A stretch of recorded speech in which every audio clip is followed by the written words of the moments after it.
A paz do Senhor Jesus, tudo bem com você? Então, estamos agora na 12ª aula dos estudos que estamos fazendo, o Reino de Deus e o projeto de salvação. O Reino de Deus dentro de uma compreensão humana, estabelecida por Jesus Cristo, e a salvação dentro deste contexto, Reino de Deus. Gostaria de agradecer você que faz parte da comunidade Demirap. É uma honra, é um prazer poder compartilhar os conteúdos que têm o mesmo propósito. E você que não faz parte da comunidade Demirap, seja bem-vindo, venha fazer parte dessa família Demirap. Aproveito esse momento para pedir para você compartilhar esse vídeo e também você nos ajudar se inscrevendo no canal do YouTube. Assim, você vai estar fazendo o ID do Senhor, porque o propósito da comunidade Demirap é levar a mensagem do Evangelho para mais vidas. E quando você compartilha esse vídeo e se inscreve no canal do YouTube, que nós estamos levando também essa mensagem, você vai estar nos ajudando a fazer o ID do Senhor. Amém? Que Deus em Cristo vos abençoe você, hoje, amanhã e sempre. Um abraço da comunidade Demirap. E vamos lá. Vamos falar nessa aula de hoje a respeito do pecado que exclui o homem de forma definitiva do direito de salvação. Estamos falando a respeito do reino de Deus, estamos falando a respeito de salvação, projeto de salvação. Eu não poderia fazer este estudo a respeito do reino de Deus e salvação e não mencionar, não falar, não trazer à tona este questionamento. E qual é o pecado que exclui o homem de forma definitiva do direito de salvação? Vamos lá. Mas e tem, pastor? Tem. Nós estamos debaixo da graça, claro. Graça significa uma dádiva não merecida, nós não merecíamos, E nós fomos resgatados daquele universo onde reinava o pecado, onde estávamos aprisionados pelo pecado adâmico. Hoje nós estamos dentro do contexto do reino de Deus. E dentro do contexto do reino de Deus, tem a dispensação da graça. E a dispensação da graça, ela é uma porta que vai se fechar, enquanto a porta está aberta. Então nós estamos aqui gratos ao Senhor, porque nós não merecíamos, e aqui estamos. E dentro desse contexto, reino de Deus, as pessoas que estão dentro desse contexto, ele pode cometer um determinado pecado que ele pode ser excluído de forma definitiva. E aí não vai ter mais solução. E vamos ver esse assunto? De acordo com a Bíblia, o pecado que não tem perdão é a blasfêmia contra o Espírito Santo de Deus.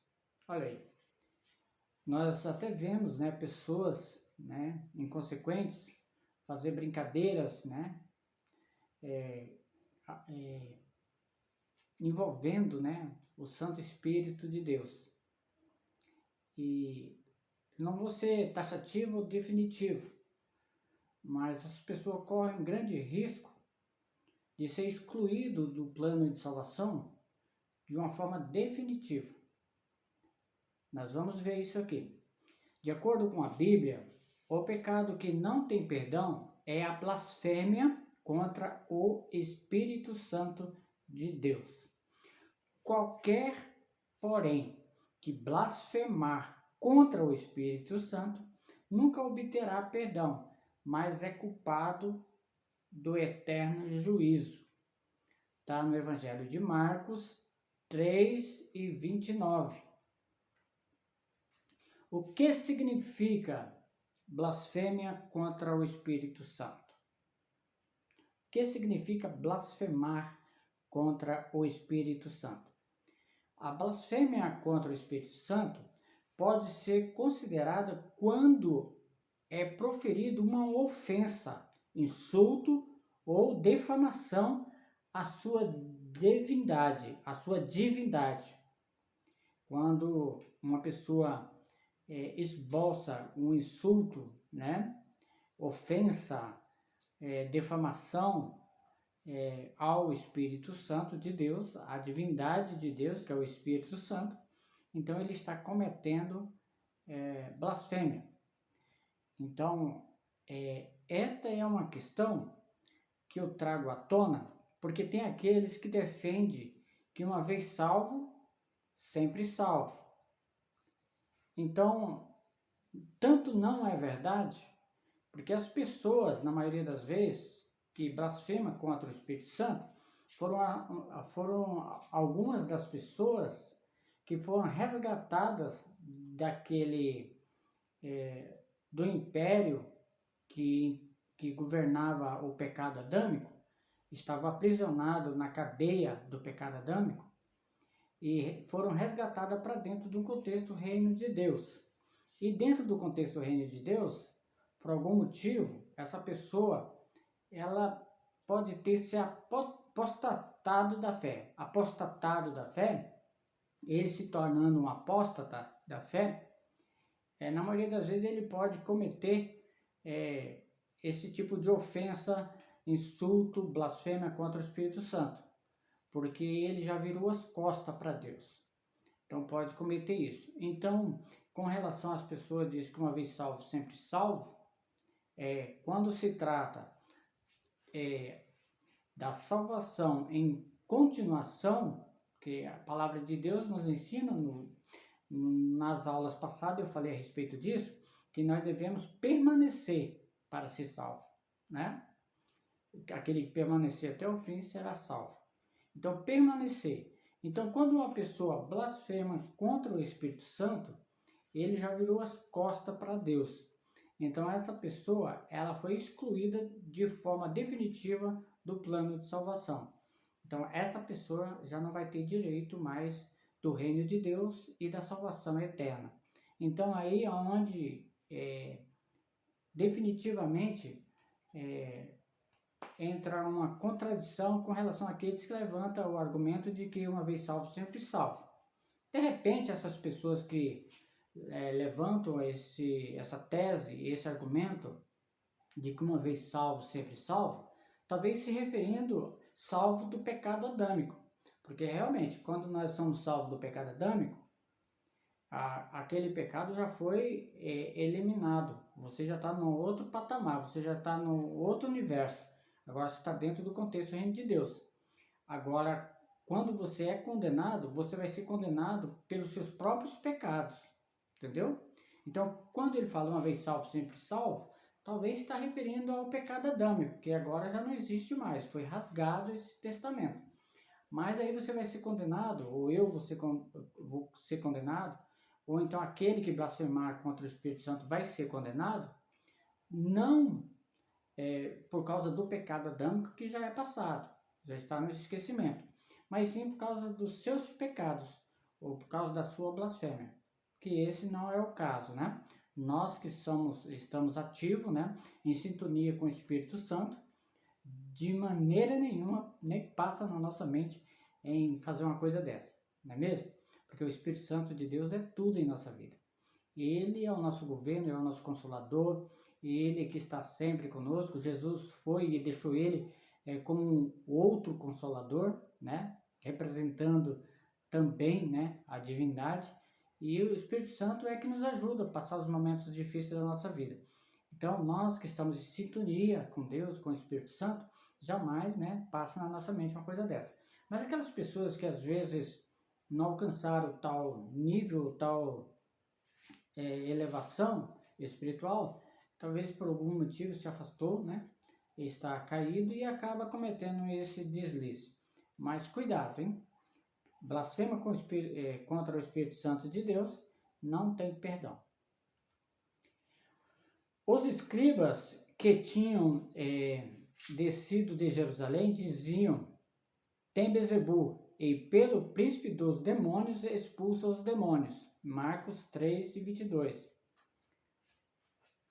Então, é por esse motivo que foi levantado essa questão a respeito da blasfêmia contra o Espírito Santo, né? Ali naquele momento Jesus falou assim, não, o reino dividido não subsiste, né? Então não tem como, né? O demônio expulsar outro demônio. Então quem expulsa demônio tem que estar na luz, né? É dessa forma que funciona. Quais os outros dois pecados que também são considerados imperdoáveis? Ainda tem, além da blasfêmia contra o Espírito Santo, às vezes nós observamos aí que alguns levantam também essas teses, né, de que existem outros tipos de pecados que também não tem perdão. Mas vamos ver.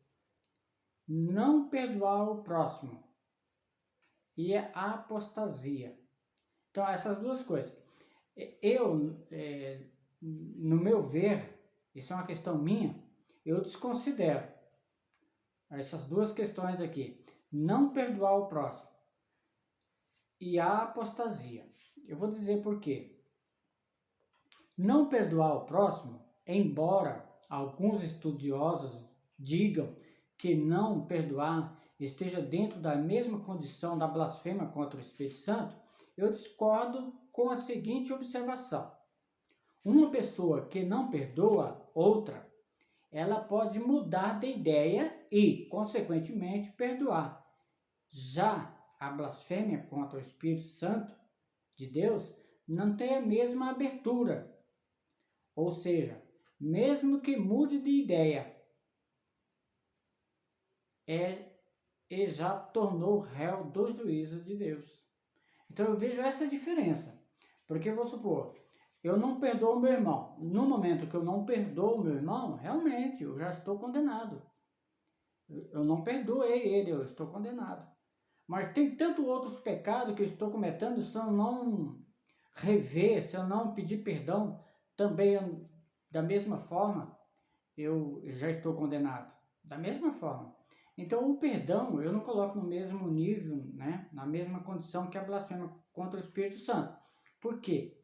Porque, mesmo que seja difícil, digamos que quase impossível, mas pode acontecer de uma pessoa não perdoar, e de repente, né, o próprio Espírito Santo de Deus, como vê, né, o seu coração, o seu entendimento, ele nascer de novo, de fato, né, porque tem muitos que estão dentro da igreja, dentro do contexto do reino de Deus ali, porque foi chamado para seguir, mas não nasceu de novo ainda, na verdade é essa. E aí, de repente, ele nasce de novo e perdoa o seu irmão. Não é mesmo? Não é fácil. Às vezes a pessoa está muito machucada e às vezes não é fácil realmente perdoar. Mas vai que acontece que ele volta atrás e perdoa. Então, eu desconsidero essa questão aí como se fosse imperdoável.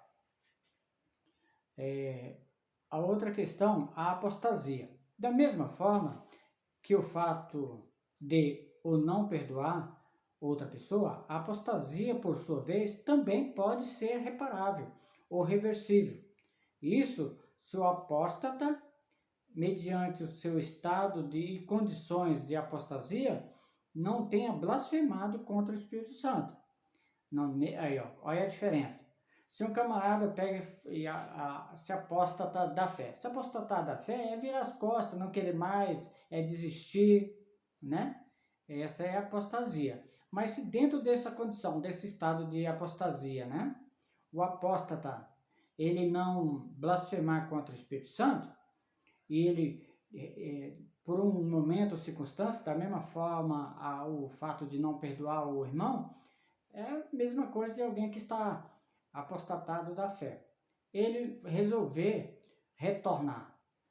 Você julgaria que essa pessoa, você acha que Jesus não receberia de volta? Então, aí fica a cargo do Senhor Jesus, fica a cargo de Deus.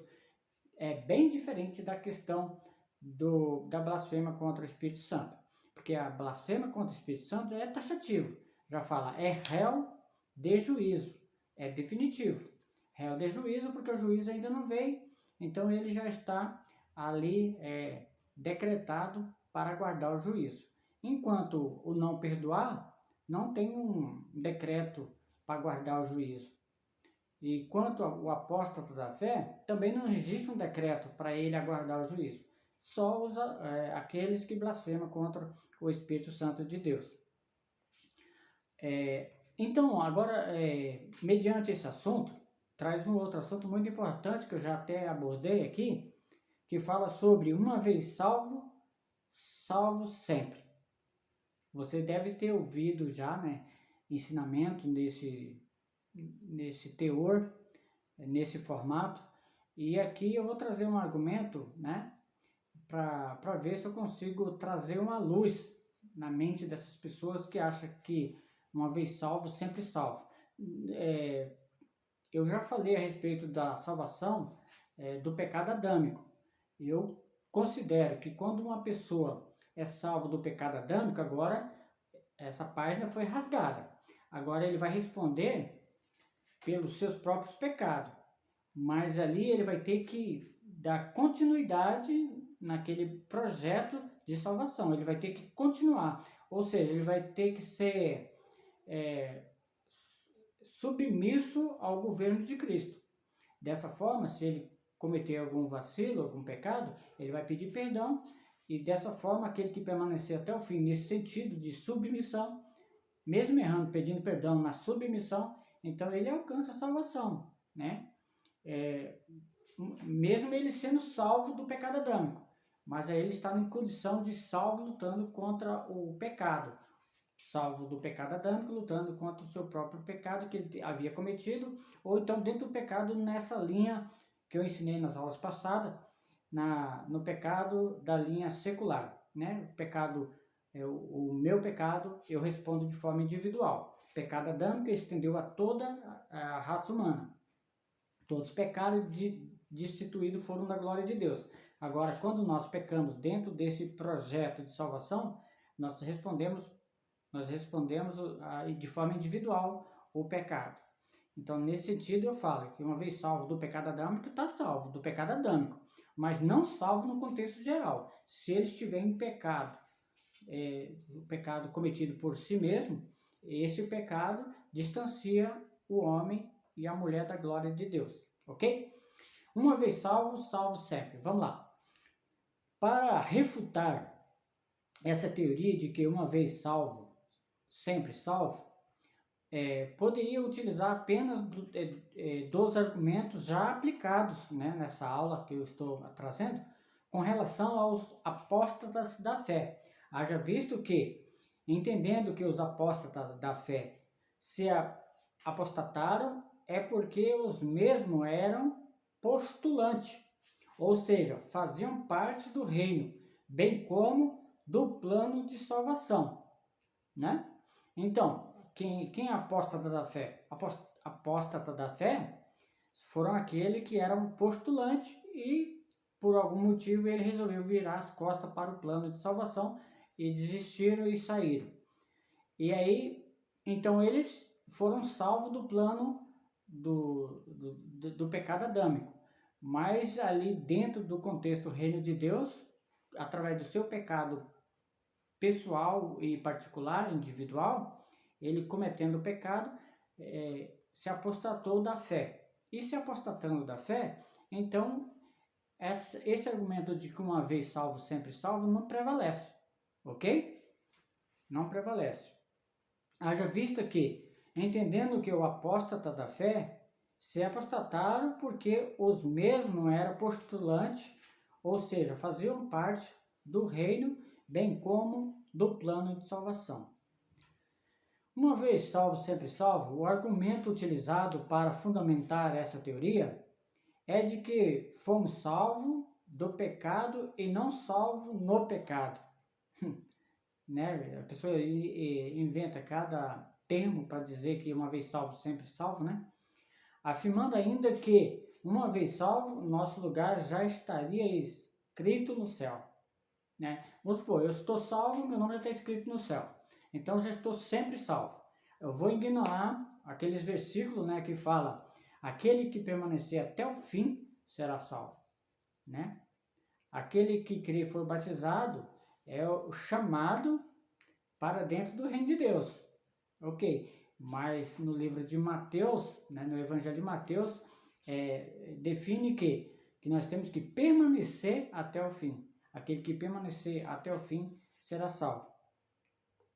Reforçando esse argumento, ainda afirmam que aquele que perdem a salvação por cometerem pecado é porque nunca foram salvos. Nunca foram salvos. Uma pessoa, quando ele confessa Jesus, aceita Jesus, segue Jesus, ele sai debaixo do pecado adâmico, sai de dentro da cadeia, né, das estruturas ali que o aprisionava, condenação eterna, e aceita Jesus, né? Então ele foi salvo do pecado adâmico. Agora está aqui, ele tem que continuar, né, obedecendo o evangelho, obedecendo os anseios de Cristo, né, se submetendo ao governo de Cristo. Então, se ele está nesse contexto, se ele se desviar, se distanciar, então ele se afastou do plano de salvação, então porque ele nunca foi salvo. O plano de salvação é um experimento em desenvolvimento até a vinda de Cristo. Não tem esse negócio, uma vez salvo, sempre salvo. Refutando a teoria de salvo uma vez, salvo sempre, vamos ver. Mas aquele que permanecer até o fim, esse será salvo. Eu falei, né, no Evangelho de Mateus, capítulo 24 e versículo 12. Capítulo 24, versículo 12. Mas aquele que permanecer até o fim será salvo. Eu trouxe aqui, eu falei ainda há pouco, que a salvação é um processo em desenvolvimento. Talvez essa pessoa não estudou dessa forma que nós estamos trazendo esse estudo a respeito da salvação do pecado adâmico e salvação do pecado secular, porque uma vez salvo do pecado adâmico, sim, você foi salvo do pecado adâmico, foi rasgado, foi jogado para trás, você não está mais debaixo do pecado adâmico, mas você responde pelos seus próprios pecados dentro do universo do pecado secular. Esse pecado que você responde de forma individual. Nas outras aulas eu falei a respeito do pecado adâmico, que o pecado de um homem se estendeu a toda a humanidade. E o pecado dentro do universo do pecado secular, do pecado individual que eu cometo, eu não estendo o meu pecado para o próximo, para outro. O pecado eu respondo por ele, o pecado que eu cometer. Então existe essa diferença. Então, uma vez salvo do pecado de Adão, o pecado adâmico, pode ser, sim, salvo está salvo. Nós podemos dizer que somos salvos, mas nós somos salvos lutando contra o pecado para não pecar dentro da condição desse pecado secular que nós podemos responder de forma individual, ok? Por isso que aqui no Evangelho de Mateus 24, 12 fala, mas aquele que permanecer até o fim, esse será salvo. Permanecer em deixar Jesus governar a nossa vida, é isso que está dizendo aqui. Refutando a teoria de que uma vez salvo, sempre salvo, nesse caso, perseverar até o fim pressupõe a liberdade de escolha, ou seja, o livre-arbítrio. Né? Quando eu trago aqui o Evangelho de Mateus, né, fala aquele que permanecer até o fim será salvo, nesse caso está dizendo que nós temos a liberdade de escolha, nós temos o livre-arbítrio, bem como o livre-arbítrio pressupõe a possibilidade de manter na fé ou negar a salvação. Olha aqui, como que uma vez salvo, sempre salvo? Se nós temos o livre-arbítrio. Então, se o Evangelho de Mateus fala que se nós permanecermos até o fim, seremos salvos, dá ali a dedução de que nós temos a escolha de seguir permanecendo até o fim ou desistir no meio do caminho. A escolha é nossa. E mediante essa escolha, mediante o livre-arbítrio, também temos a possibilidade de manter na fé ou negar a fé. Então, derruba aqui, ou refuta a teoria daquele argumento de que uma vez salvo, sempre salvo, ok? Quando o defensor da argumentação de que uma vez salvo, sempre salvo, podemos perceber que ele pode estar refletindo na condição do pecado original, no que eu falei ainda há pouco, né? Pecado adâmico, onde o sacrifício consumado por Cristo anula por completo o efeito desse pecado estendido ao homem. Anula quando a pessoa sai, que Jesus chama para fora, né? Aquele que obedece, aquele que tomar a sua cruz, negar a si mesmo e me seguir, né? Herdará o reino de Deus. Então, é preciso ouvir a voz de Cristo, né? Negar a si mesmo, tomar a cruz e seguir a Jesus. Então, aqui refuta toda essa questão aí, de que uma vez salvo, sempre salvo. Olha só, quando o defensor do argumento de que uma vez salvo, sempre salvo, podemos perceber que ele pode estar refletindo na condição do pecado original, onde o sacrifício consumado por Cristo anularia todo por completo o efeito do pecado do homem. Mas é só na condição do pecado adâmico, ok? No entanto, falta a compreensão de que, mesmo essa condenação sendo suprimida por Cristo, consequentemente, reescrito o Novo Testamento, não significa que tiraria também o livre-arbítrio e nem que tornaria o homem imutável. Olha só, quando Jesus rasga aquela condenação, né, de morte, e escreve um testamento de liberdade e de vida, nos dando liberdade e nos dando vida. E não significa que ele vai suprimir ou tirar o livre-arbítrio, não. E nem que vai nos tornar imutável. Nós continuamos sendo o mesmo ser humano, com a mesma possibilidade, podendo até cair e pecar. Mas o que Jesus requer de nós é que nós nos submetemos ao seu governo e que reconhecemos que nós, a nossa condição de pecador, reconhecemos e nos humilhamos a ponto de pedir perdão dos nossos pecados. É nesse sentido, né, que nós temos que entender. O fato de colocar aquele que aceita o governo de Cristo na condição de santificação não significa que ele não esteja sujeito a pecar, e sim que ele está agora dentro da condição do reino de Deus, com todas as armas necessárias e à sua disposição para lutar contra o pecado. Olha só que legal, né? Quando nós estamos dentro do reino de Deus, né? Nós estamos dentro do contexto do reino de Deus, nós estamos com todas as armas necessárias para lutarmos contra o pecado, porque essas armas estão à nossa disposição e nós temos Cristo ao nosso favor. Amém? Aquele, pois, que cuida estar em pé, olhe que não caia. Olha aí, 1 Coríntios 10 e 12. Se está dizendo aquele que cuida estar de pé, olha para que não caia, se existe uma possibilidade de cair, é porque existe uma possibilidade da pessoa perder o direito de salvação. Então, refuta realmente aqui todo esse argumento de que uma vez salvo, sempre salvo. Ok?